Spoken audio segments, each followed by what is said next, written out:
Namaste. Hi everybody. The Shaman and the Mermaid giving you your astrological forecast. We're in eclipse season. 2 eclipses in this report.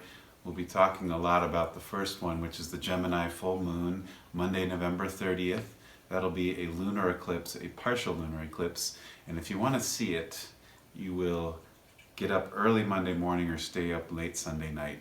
It's really between Sunday and Monday, even though it's technically on Monday at 2:45 a.m. You'll see that eclipse, and partial eclipse means it's not totally going to turn red on the moon. It'll start to get a little darker in color. The second eclipse will be on December 14th, 2 weeks later, when the new moon happens in Sagittarius. That'll be the total solar eclipse. Won't be able to see it here in North America. However, the energy is affecting the whole planet either way. And in between, we have a lot of Mercury and Neptune and consciousness, mind stuff playing out. The word eclipse means to cut or to clip. And I think that the next 2 weeks, this eclipse season, is a good time to start cutting some of the crap that's in our life. Mostly the crap that we're feeding ourselves. Great time to turn off the TV. Maybe even the whole eclipse season. That'd be awesome. No TV. Put down the phone. Turn off the talking heads. The media stimulation that's coming to us at full blast and on repeat. I mean, everything you heard yesterday is the same things you're going to hear today, and you'll hear again tomorrow. And we don't need to keep filling ourselves with so much of the same talking head information over and over again. At least that's my perspective on things, that this is a good time to be cutting out some of that thinking, linear, non-spiritual information. And I say that because it's a Gemini full moon. When this eclipse is cutting, it's on the Gemini full moon. Gemini is the information seeker. It's curious. It wants to gather stuff and know things. And so the eclipse is on this, like, cut all that out. Just cut it out. And then the next eclipse, the total solar eclipse, is on the Sagittarius new moon. And Sagittarius is truth. And Sagittarius is vision seeking and truth seeking, and wants to know what is true and right. Not just gathering information like Gemini does. Gemini isn't necessarily needing it to be truth oriented. It just wants to gather as much, Google searching as much as possible, not checking the source. Where Sagittarius energy is a little bit more, it needs to be accurate. It needs to be truth, and I demand to know the truth. So the next 2 weeks is really getting us to that cutting out the crap. Cut the crap would be a simple way to sum up the next 2 weeks. But we did find a really helpful quote from Albert Einstein that we want to use as our theme this week. And it's, I think 99 times and I find nothing. I stop thinking, swim in silence, and the truth comes to me. That's Mr. Einstein throwing down some truths there, I believe, that we think too much, and we think, and then if we just quiet the mind, go into a little meditation, give our mind a chance to calm down, then that inner truth, the inner wisdom, that real information bubbles up and rises into our consciousness. And speaking of consciousness, Michael mentioned that there's 2 big players in the next 2 weeks, planetary wise, and that's Mercury and Neptune. Mercury is home in Gemini, and so they share the same attributes of wanting communication, wanting to know information, sharing information. Mercury is the great communicator. It's also merchandise or business oriented, kind of a merchant. And then it's also transportation, getting around, and it's also the internet and the technology aspect of things that are in our lives. So Mercury is definitely related to thinking and information as well. That's one big player. The other is Neptune. You want to explain Neptune energy? Yes, Neptune energy has a lot to do with your crown chakra. Crown chakra is where we open up to collective consciousness or universal consciousness, or the unified field, as Einstein might say, or God, goddess, your Godhead. Neptune will be squaring this eclipse, and so if the sun is up here, the moon's here, or Katrina is over there, if you can loan me a fist, will be square, so they're making a 90-degree angle to each other. Neptune, this collective consciousness energy, is demanding with that square that something has to shift. Squares are dynamic energies that introduce the idea that something cannot go forward the way it was before. That's why lots of times when we have squares, they're like difficult, because if we resist the demand for change, then we run into karmic consequences. If you're able and conscious enough, and you use your willpower in the right way, and your sadhana and everything, and you do all that, then you can dovetail with the demand for the change, or the flow. Another way to put it, if there's a strong flow for evolutionary change, and it's like, it's going this way. When you go against the grain, you're paddling hard, and it's challenging. And Neptune, when it's out of balance, has a lot to do with delusion, loss, things being taken away from you, addictive behaviors that go around. It also has to do with confusion. That's a big Neptune principle. So it's squaring this whole eclipse, and so it will both bring in confusion, loss of things, things that need to go away, pointing out where we're delusional or where we're having addictive behaviors, and whether we want to see it or not, that's a whole other thing. But the evolutionary line is pulling towards the moon, Gemini. That's where the North Node is. North Node is where we want to evolve towards. And Gemini is be curious, be open, be adaptable, tap into the network of things. It's also be comfortable with duality. The shadow side of Gemini is it's either black or white. And we've seen this everywhere, where you're either in one camp or the other. You're Democrat, Republican, you're a masker, you're not. You're vaccine or you're not. And if you don't align with one part or the other, you're the extreme. You're either a deep stater or you're a Q-Anoner. Nobody can be in the middle. If you have one opinion that aligns with one or the other, you are clearly that one or that one. That is totally a Gemini, out of balance use of Gemini. And when you look to Buddhist teachings or yogic teachings or Mother Earth teachings, it's like walk the middle way, walk the Wu way. And the deeper principle of Gemini is be aware there's duality and walk the middle path. And you tapped into something there when you said that Gemini is very adaptable. So when it's in its strong energy, when it's not in that shadow, black or white, it's very adaptable, flexible. It can kind of be in both camps, so to speak. It's the communicator. Just like Mercury, as I said, is home there. Mercury can go to the underworld and it can come to the above world. It can go to both camps and share the information back and forth. So this is a good time to let yourself be curious about all the information that is coming to you. But I think more so, be curious. Use that Gemini full moon energy to be curious about what you feel inside, what wisdom you hold already at the deep core level of your being, and let that guide you more so than the media experts that are out there telling us their information that they're getting from their sources.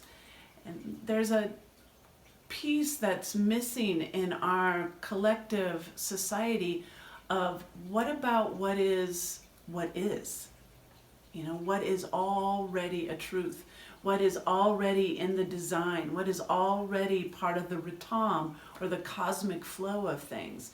We're looking to pinpoint the truth on an outside answer, something man-made, and there is a truth floating through all of us, a divine intelligence, if you will, that floats through every single thing in creation, in the trees, in the flowers, in the raindrops from the sky, you, me, it's floating through us, already there. And that swimming in silence, as Einstein said, is a way for us to tap into that inner truth. And we can cut the crap that is coming at us at full force and know what is true and right. So all that is kicking off on that Gemini full moon partial lunar eclipse, asking us to begin the cutting of this crap. November 30th. Let's move on. You got something else you want to say on that No, one? I like what you said. I wanted to add that eclipse energies, while there's one event, they flavor the next 6 months till the next eclipse season, which will be in the springtime. The day after, on Tuesday, December 1st, Mercury goes into the sign of Sagittarius. It's been in Scorpio for the past almost month with its retrograde, maybe a little bit longer, going in and out. And now Sagittarius, and it's going towards the south node where the sun was, where the total solar eclipse will be on the 14th. What does it mean when Mercury goes into Sagittarius, and a little bit about the south node in Sagittarius? Well, we should talk about what is Sagittarius energy. Sagittarius energy is about wisdom, taking the experience from Gemini and being curious, and that's facts and information, and then by life experience, by moving through it, by getting silent and swimming in that silence, like Einstein said, then truth bubbles up, and that becomes wisdom. So Mercury is going into the place of seeking wisdom. And the south node, where the sun is going to be where it is right now, and where the next eclipse will be, it's about uncovering where there isn't wisdom, uncovering where there isn't truth, uncovering where there's old belief systems that are maybe outdated, crusted over, breaking down. And we'll see the desperation that people are, the great lengths of desperate energy people are going to keep those old systems in place. And it's time for it to crumble. It's time for it to fall down. It's not serving anymore. Mercury in Sag is going to be calling out a lot of truth. Mercury's the communicator. Sag is the truth seeker. There's going to be a lot of call outs for what's been bullshit, and there's going to be a lot of truth revealed in the next few months to come, but particularly strong during this eclipse season. And it reminds me of my 16-year-old son, Bo, always says, spittin' facts, yo. Spittin' facts, yo. Spit facts. So I think we're going to be spittin' facts, yo. Yeah, one other thing I wanted to say about Sagittarius is it's also very connected to Mother Nature. Mm-hmm. It's about the way that nature operates, and not just Earth, Mother Nature, cosmic, universal, the cosmos nature. And so Mercury going into Sagittarius, a lot of truth revealed is go back to nature. Nature has what it needs. What we need to heal ourselves, what we need to understand ourselves comes from nature, from the soil. Go see the movie Kiss the Ground. Regenerative farming. And so that kicks off December 1st, and it'll be hanging in there for a little bit, and we like that. Sun and Mercury in Sag is going to be a good thing. And then December 4th, Mercury will trine Chiron. So again, Mercury has an effect on us this next 2 weeks pretty strongly, and this one not against, trines are harmonious connections. So Mercury, the great communicator, is going to be in harmony with our wound. And I think this is, to me, this says it's a chance for us to have good, productive conversations and communication around our own hurts. Whether it's a talk with ourselves, where we're a little bit more honest with, again, that Mercury in Sagittarius is truth. We're honest with ourselves about our wounds. We're honest about what is really at the heart of the wound. Sometimes we'll tell ourselves a delusional story of what it is that's wrong.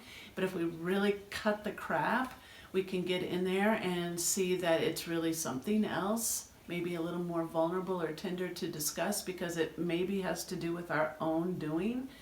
This is a time for us to really let that be revealed to ourselves. And it might also be a time for us to share our wound, our internal lifetime wound, with somebody else, and let them in on what is going on, so that they can either help or maybe not continue to trigger it if they aren't aware of what it is. So I think that's a positive piece of cutting the crap, is just letting ourselves be real and communicate around some of these wounds that we carry with us. And we all have wounds. Everybody has that wounded healer in there. And mentioning the word wounded healer reminds me that this is also a time for all of you healers to step up and work your magic. You have it. So many of you tell me your gifts and that you have this deep desire to help people with your healing gifts. Do it. This is the time. That Mercury energy is going to, remember I said it's business, it's a merchant. Start that business. Get it going. Be the healer. Go out and help. The communication piece is strong right now. You'll be able to help people through your words or your touch or whatever it is that your gift is in the healing realm. And then we have another really strong trine, and that's Venus with Neptune on December 5th. You want to talk to that one? More Neptune energy. So Venus is a very personal planet. It relates to how we love ourselves, how we hold value to things. And so when it's trine Neptune, it's supporting, or the collective consciousness, or that higher consciousness is supporting self-value, self-love, or self-realization. Venus is deeply connected to the sign of Taurus, though right now it is in the sign of Scorpio. But to me, I'm interpreting this having a lot to do with earth and soil, like the value of the earth, the value of Mother Nature. And you're not separate from it.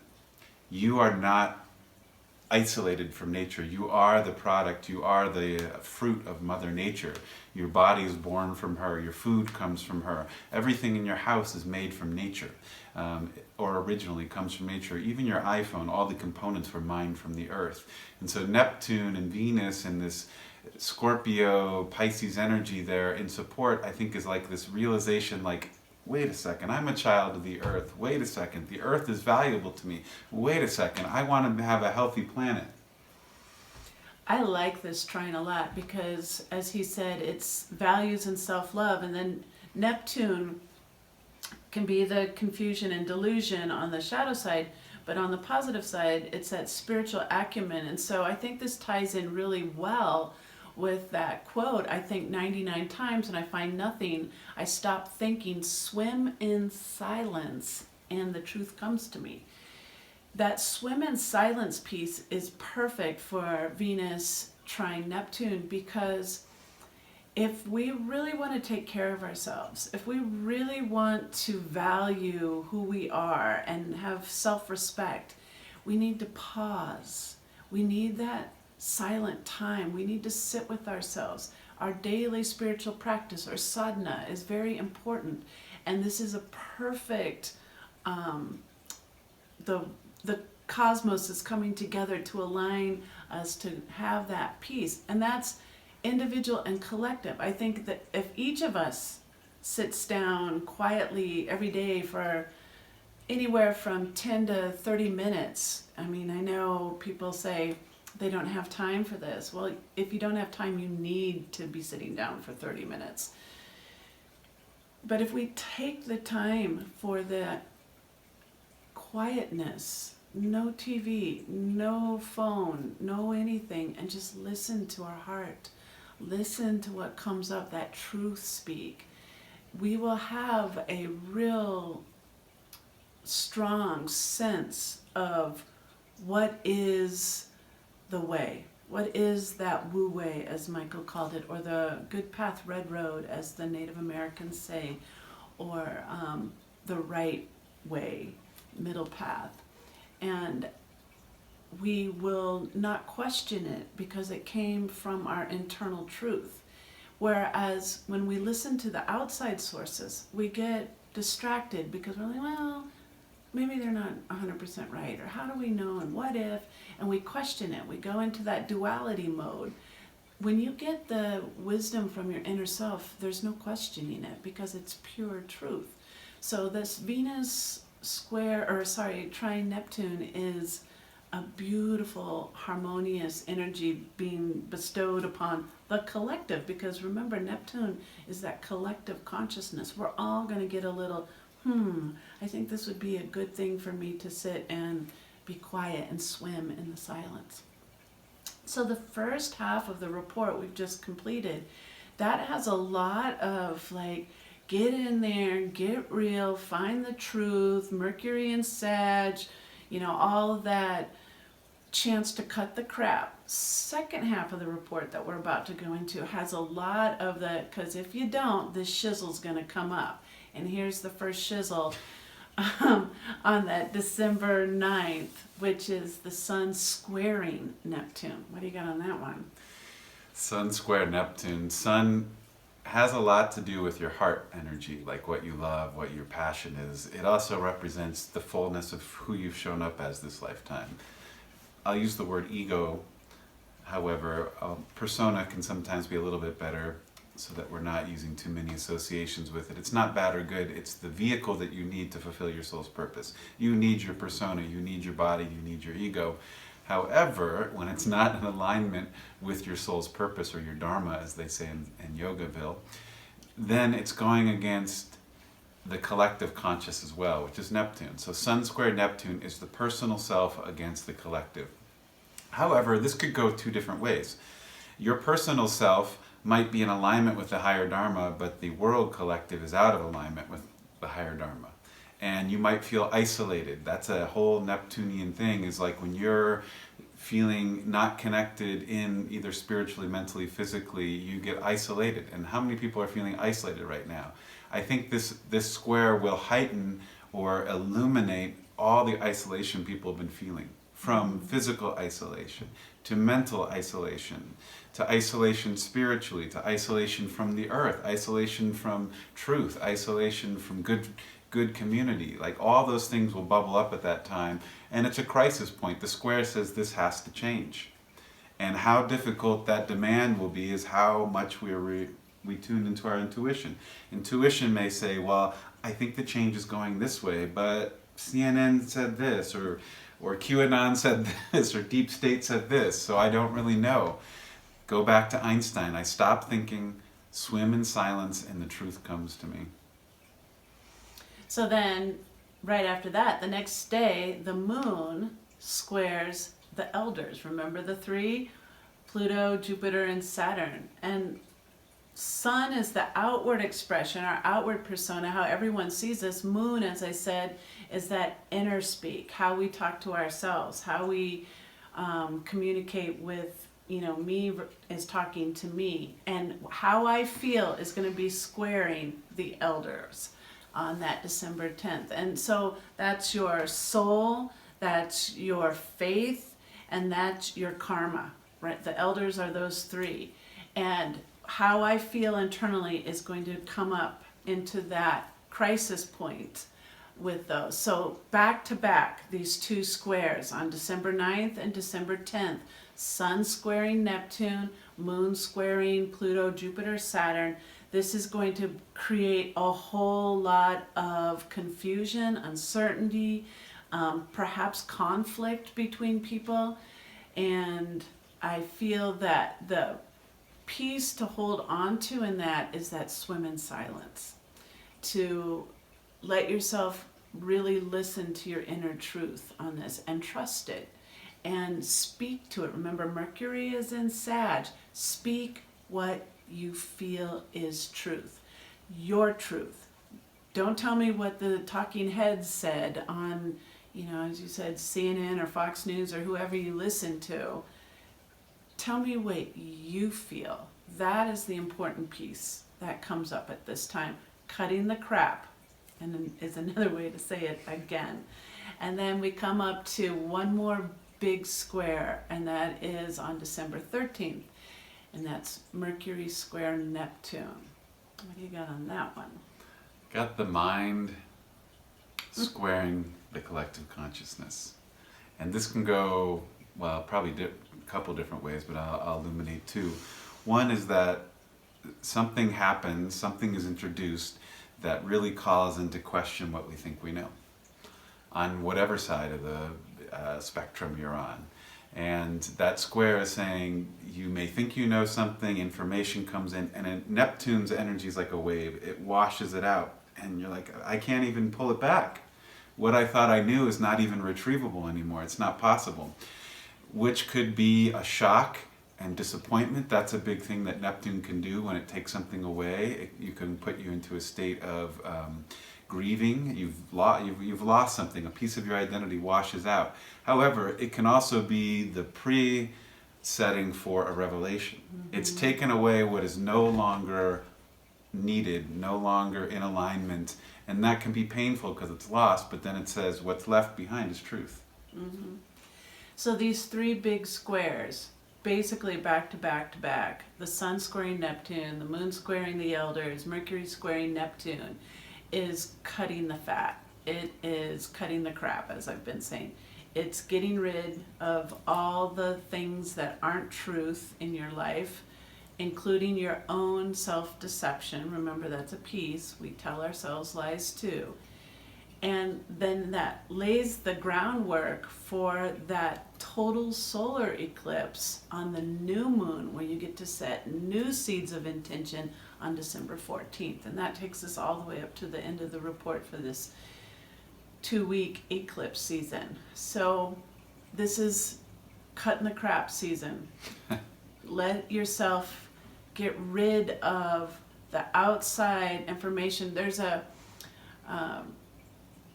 woman that I follow, some of her talks, and her name is Sahara Rose. She's Eastern Indian, American Eastern Indian, and she's a millennial, and she just says it really succinctly things. And one of her ways that she talks about pretty much what we're talking about is it's cognition versus intuition right now. Like all of your intelligence and all of your knowledge that you've been gathering, whether it's, you know, based in truth or not, all of that outside source that you have here versus what you hold in your central channel that's from the divine intelligence, God, source, whatever you want to call it. I like to refer to it as the Ratam, the cosmic flow energy.